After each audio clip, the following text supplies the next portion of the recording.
Bienvenido a Caminando con Jesús, un podcast de Una Voz en el Camino. Comenzamos.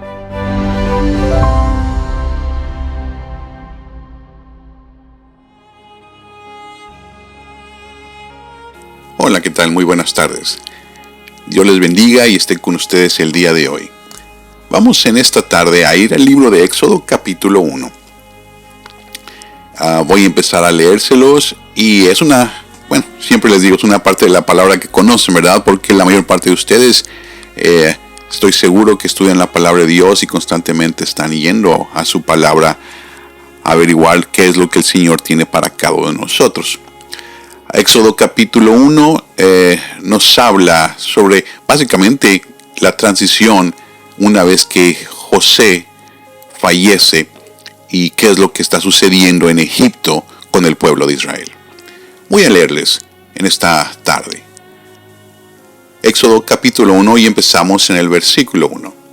Y estos son los nombres de los hijos de Israel que entraron en Egipto con Jacob. Cada uno entró con su familia: Rubén, Simeón, Leví, Judá, Isaacar, Zabulón, Benjamín, Dan y Neftalí, Gad y Aser. Y todas las almas de aquellos que salieron del muslo de Jacob fueron 70. Y José estaba en Egipto. Y murió José, y todos sus hermanos, y toda aquella generación. Y los hijos de Israel crecieron y multiplicaron, y fueron aumentados y corroborados en extremo, y llenóse la tierra de ellos. Levantóse entre tanto un nuevo rey sobre Egipto, que no conoció a José, el cual dijo a su pueblo: He aquí, el pueblo de los hijos de Israel es mayor y más fuerte que nosotros. Ahora pues seamos sabios para con él, porque no se multipliquen, y acontezca que, viniendo guerra, él también se junta contra nuestros enemigos y pelee contra nosotros, y se vaya de la tierra. Entonces pusieron sobre él comisarios de tributos que los molestasen con sus cargas, y edificaron a Faraón las ciudades de los bastimientos, Fitom y Ramsés. Pero cuanto más los oprimían, tanto más se multiplicaban y crecían.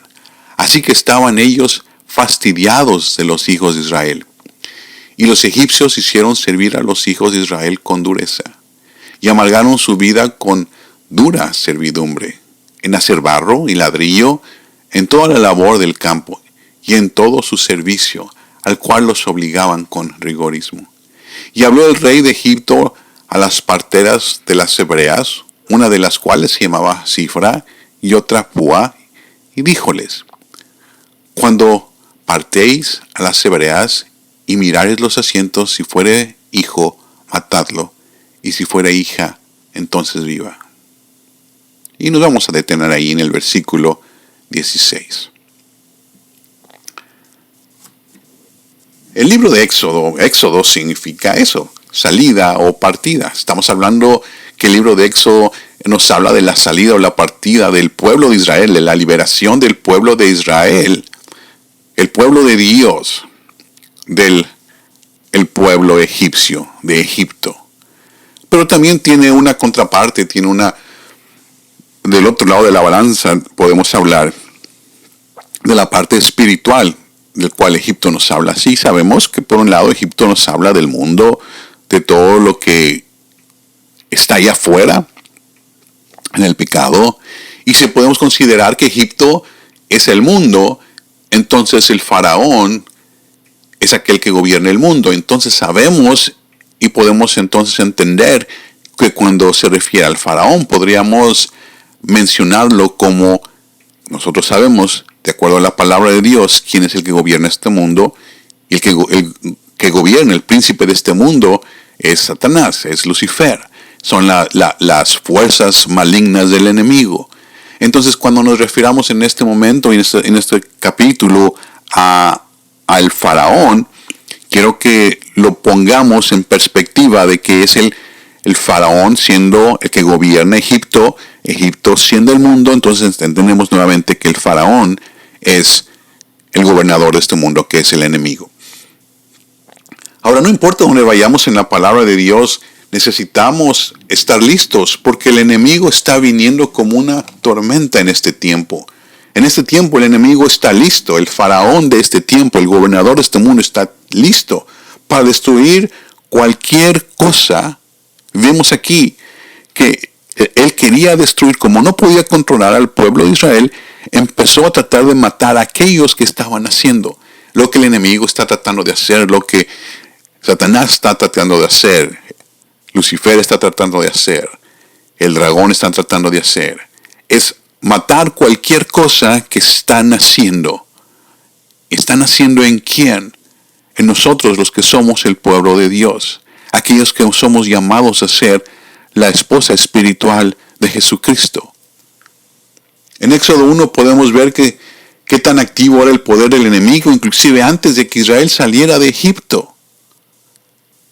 A veces pensamos en todo lo que estaba pasando también en el proceso donde el pueblo de Israel batalló y luchó los 40 años en poder llegar a la tierra de Canaán. Pero el enemigo ya estaba activo, no solo para evitar que llegaran a la tierra de Canaán, pues estaba activo para evitar que salieran de Egipto. Este era el poder del enemigo, el poder de Satanás, a través del faraón tratando de mantener al pueblo de Israel en cautiverio, en muerte, mucho antes que Dios los sacara. Me gustaría que fuéramos breve a Génesis capítulo 15, versículo 13, para entender un poquito lo que el Señor había hablado de lo que estaba sucediendo aquí. Génesis capítulo 15. El capítulo 15 nos habla sobre el pacto que Jehová, que Dios tiene con Abraham, acerca de su herencia, la heredad que le va a dar. Y después de este pacto, Abraham vemos que ofrece un sacrificio que es partido y es presentado delante del Señor. Y aquí es donde empezamos a leer, voy a leer el versículo 12, porque aquí es donde tomamos la palabra de Dios. Después de que Abraham ofrece el sacrificio, una vez que Dios hace el pacto con él, de la promesa que le da a Abraham para la simiente que va a tener. Versículo 12, mas la caída del sol sobrecogió el sueño de Abraham. Y aquí que el pavor de una grande oscuridad cayó sobre él. Haciendo un paréntesis, sería bueno que escucharan un podcast, un programa que la doctora Graciela Esparza habla sobre este pavor que cayó sobre Abraham en la gran oscuridad. Pero continuando nosotros, dice, entonces dijo Abraham, ten por cierto, le dijo a Abraham Dios, ten por cierto que tu simiente será peregrina en tierra no suya, y servirá a los de ahí, y serán ellos afligidos 400 años. Y luego le dice en el versículo 14, mas también a la gente a quien sirvan juzgaré yo, hablando en este momento del pueblo egipcio, y después de esto saldrán con grande riqueza. Ahora, después de que vinieron las tinieblas sobre Abraham, Dios se movilizó. Él empezó a moverse en medio del sacrificio de Abraham, en medio de estas piezas separadas que Abraham había presentado delante del Señor. Y le empezó a hablar. Dios ya conocía el plan que tenía para su pueblo. Él ya sabía lo que iba a suceder cientos de años antes de que esto sucediera. Leemos que él decía que iban a ser afligidos 400 años, hasta que los saque y los mueva a otro lado. Dios los iba a llevar a Egipto. Él ya sabía que el plan de él era llevar a su pueblo a Egipto. Pero luego nos olvidamos de esta palabra, del después. Siempre hay un después. Siempre hay algo que vendrán después cuando Dios empiece a obrar. Saldrán con cierta substancia. Mas también la gente a quien servirá juzgaré yo, pero dice, y después de esto saldrán con grandes riquezas. Y a veces olvidamos lo que el Señor ha dicho para cada uno de nosotros. Él sabe a dónde nos está mandando. Él sabe con anticipación al lugar donde nos va a enviar. Pero siempre hay un después, hay una razón, hay un motivo por el cual Dios nos pone en la circunstancia, en el lugar donde estamos. La razón por la que estaban en Egipto es porque Dios mandó a José ahí. Usted dirá tal vez, no, es que sus hermanos lo mandaron a Egipto. No, no fueron sus hermanos. Fue Dios el que lo mandó a él ahí. Inclusive José supo que fue Dios. Cuando se enfrentan sus hermanos al final de todo el camino, el tramo por el cual pasó, no los culpó a ellos, porque le dijo, no fueron ustedes, fue Dios. Luego estuvieron ahí, por 200 años todo estaba bien. El valor fue de lo que Dios le habló a Jacob hasta este momento. Si regresamos a Éxodo, entonces podemos leer Éxodo nuevamente. Dice, estos son los nombres de los hijos de Israel, 70 almas que salieron de Jacob. No todos iban a ser parte de esta salida, de este éxodo. No todos iban a participar en la liberación que Dios iba a traer. Los hijos de Israel eran fructíferos en el versículo 7 y se multiplicaban y eran en exceso poderosos y la tierra estaba llena de ellos. Se levantó un nuevo rey sobre Egipto, un nuevo faraón, que no conocía a José y le dijo a su pueblo, la gente de Israel son más y más poderosos que nosotros. Este espíritu que se levanta tiene este espíritu que está en contra de Dios. Cuando empieza a ver que el pueblo de Dios se empieza a mover, empieza a decir, estos son más poderosos, porque veía las cosas que sucedían, que era obvio que eran sobrenaturales, dándose cuenta que tenían un poder que ellos no tenían. Ellos se estaban dando cuenta que el pueblo de Dios tenía un poder, tenía una fortaleza, tenía una autoridad que ellos mismos no tenían. Pero el versículo 10 dice, pues ahora seamos sabios para con él, para con el pueblo de Israel. Tratemos sabiamente con esta multitud. ¿Qué tipo de sabiduría está hablando? ¿Cómo que iban a ser sabios? Esto nos habla de una sabiduría de maldad. Menos que se multipliquen. Y luego, en caso de que haya una guerra con nuestro enemigo, se vayan a unir a ellos. Pusieron sobre ellos comisarios egipcios. Mientras más los afligían, dice la palabra de Dios, que más se multiplicaban y más crecían. Fueron fastidiados los egipcios, se preocuparon. Esa es la palabra. Los egipcios se preocuparon, se fastidiaban a causa de los hijos de Israel. Los tenían después en cautiverio. Ellos mismos estaban destrozados. Lucifer desató, Satanás desató lo más fuerte de su poder. Y en medio de esto, el pueblo de Israel seguía multiplicándose, seguía creciendo. Los egipcios al principio los hicieron servir con rigor. Y cuando menos nos damos cuenta, el faraón, el rey de Egipto, con esta fuerza enemiga, les habla a sus parteras y ahora empiezan a preocuparse por el nacimiento. Había hecho todo lo que podía hacer para mantenerlos en cautiverio. Y ahora, como no tan solo, aún en cautiverio, no podía controlar la bendición que Dios tenía sobre ellos, empezó a matar aquello que estaba tratando de nacer nuevamente. Primero fueron puestos en cautiverio, luego fueron afligidos y luego tienen una amenaza de muerte. La opresión fue esta: cautiverio, aflicción y amenaza de muerte. El enemigo estaba buscando y está buscando en este tiempo cualquiera que tenga un nuevo nacimiento en el Señor.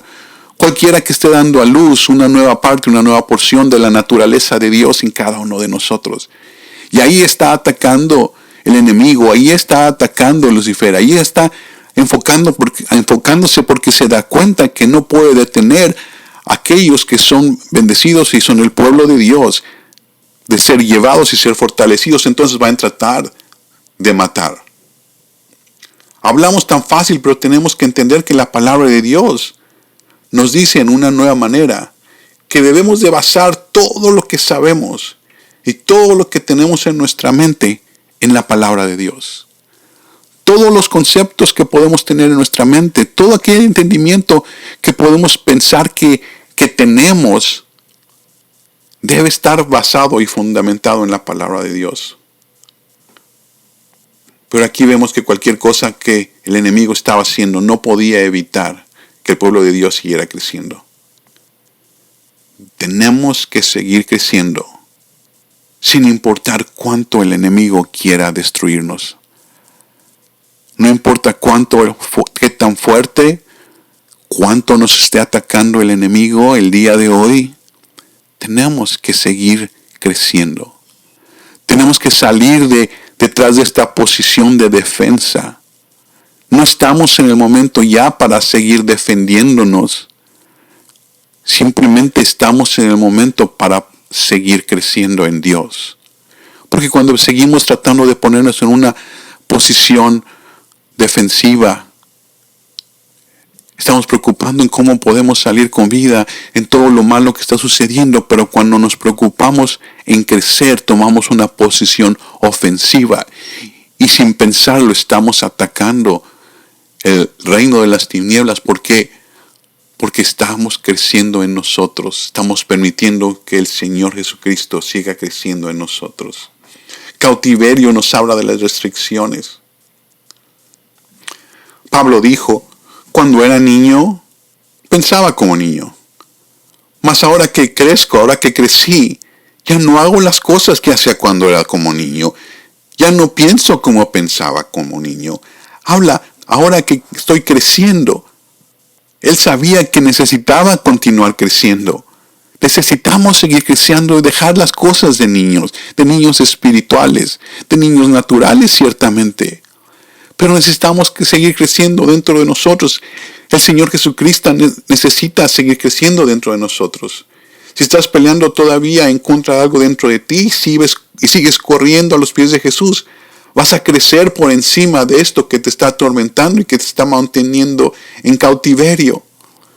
Tal vez estás batallando con algo que piensas que no puedes vencer.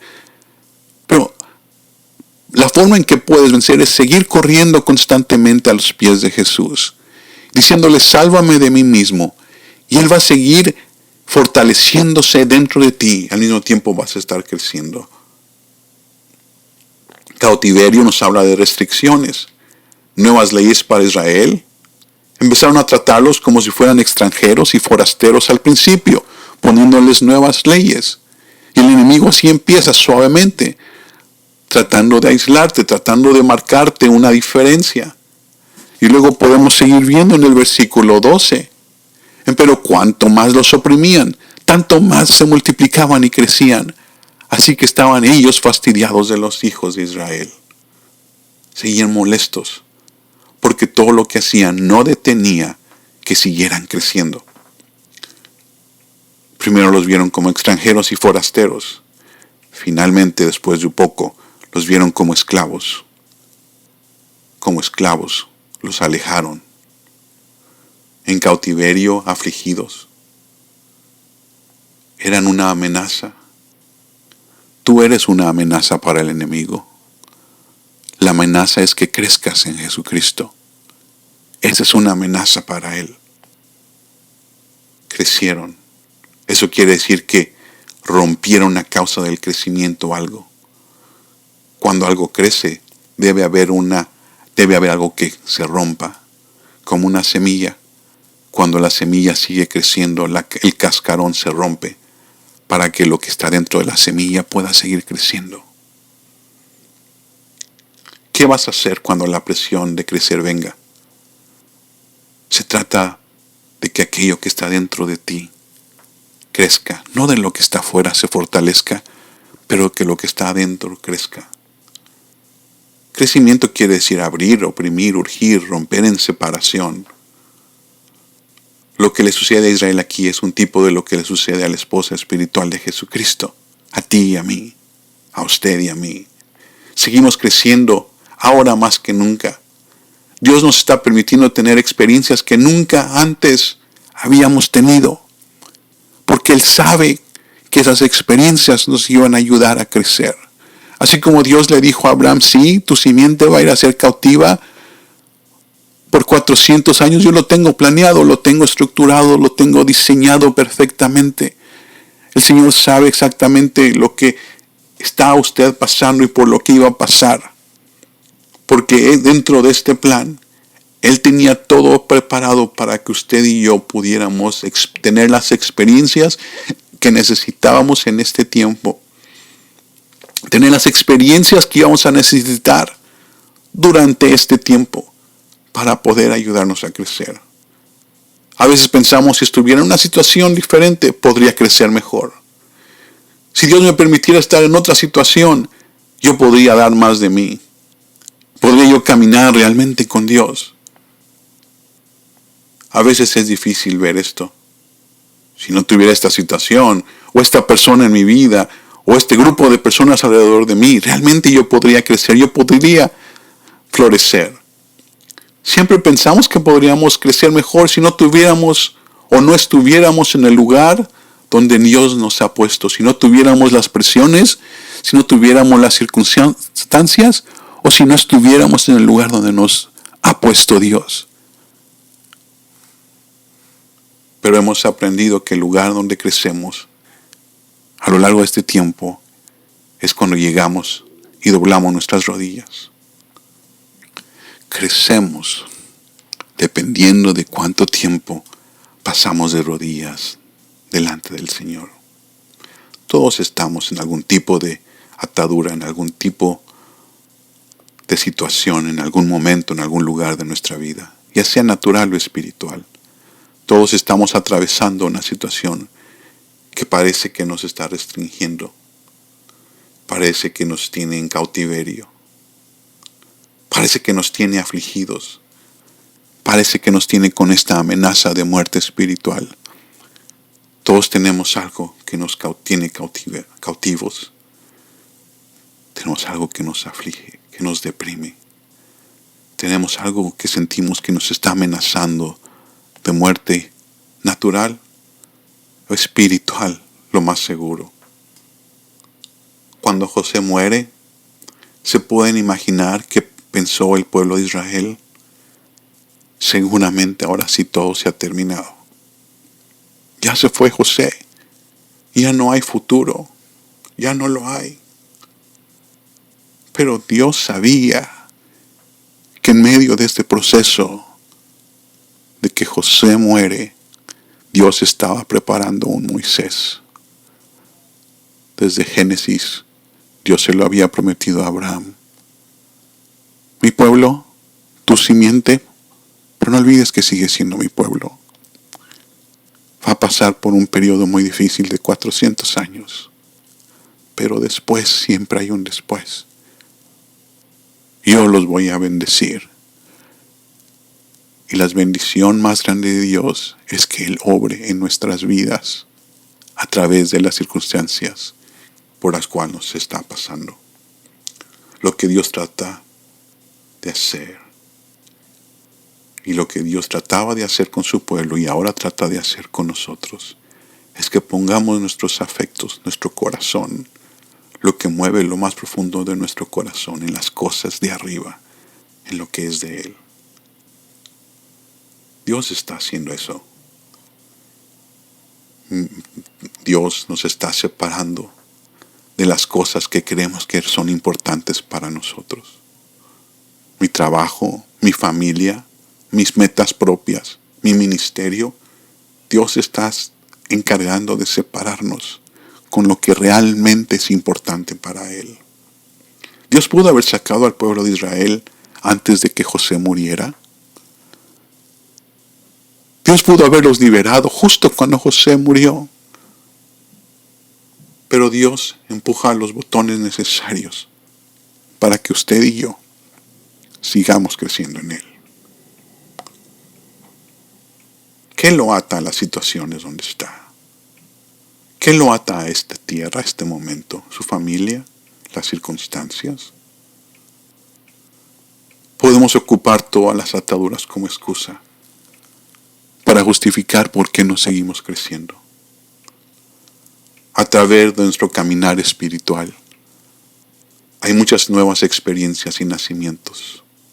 Hoy usted puede tener un nacimiento nuevo. El enemigo quiere evitar que cada día usted nazca en Jesucristo. Pero hoy usted le puede decir: Señor, trae en mí un nacimiento nuevo. Trae en mí ese momento en el que el enemigo está tratando de destruir en mi vida. Me ha mantenido cautivo. Me siento cautivo, me siento afligido. Me siento amenazado de muerte espiritual, pero hoy yo me decido a levantarme y a crecer. Porque está escrito: si tú planeaste 400 años, mucho tiempo antes del tiempo que Israel iba a pasar en cautiverio, seguramente tú tienes planeado a la perfección mi vida. Sabes por dónde iba a pasar. Sabes que el día de hoy iba a estar caminando por los caminos que estoy pasando, que son de aflicción, que son de cautiverio, que son de amenaza de muerte. Podrías haber cambiado las circunstancias, pero decidiste mantenerlas para que yo creciera en ti, para que yo te conociera de una forma nueva, de una forma especial cada día, y fortalecieras en mí, para que pueda yo llegar a ser tu esposa. Nace en mí, oh Dios, cada día. Dame la fuerza para caminar y vencer. Te lo pido en el nombre de Cristo Jesús. Amén.